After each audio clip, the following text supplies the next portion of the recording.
అప్పుడంత మనసు serial Rishi sir alias Mukesh Gowda గారు ఈరోజు తన సోషల్ మీడియాలో ఒక పోస్ట్ పెట్టడం జరిగింది. రిషి సార్ అలియాస్ ముఖేష్ గౌడ గారు ప్రజెంట్ 2 మూవీస్లో నటిస్తున్న సంగతి మనకు తెలిసిందే.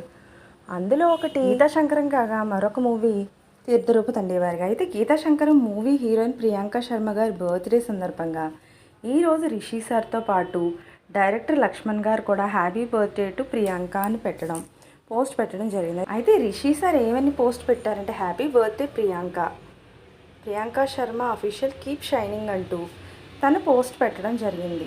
అయితే లక్ష్మణ్ గారు మాత్రం వెరైటీగా హ్యాపీ బర్త్డే టు అవర్ గీత అంటూ గీతా శంకర్లో గీతా క్యారెక్టర్ చేస్తున్నారు కాబట్టి ఆ పేరుతో తను సోషల్ మీడియా అకౌంట్లో పోస్ట్ పెట్టడం జరిగింది లక్ష్మణ్ గారు అయితే. సో వీటికి సంబంధించిన పిక్స్నే నేను కూడా ఇక్కడ పెడుతున్నాను, మీరు కూడా చూసేయండి. సో ఫ్యాన్స్ అందరూ కూడా తప్పకుండా గీతాశంకర్ మూవీ హీరోయిన్ ప్రియాంక శర్మ గారికి బర్త్డే విషెస్ తెలియజేయండి. ఇలాంటి లేటెస్ట్ అప్డేట్స్ కోసం ఛానల్ తప్పకుండా లైక్ చేయండి, షేర్ చేయండి, సబ్స్క్రైబ్ చేయడం మాత్రం మర్చిపోకండి.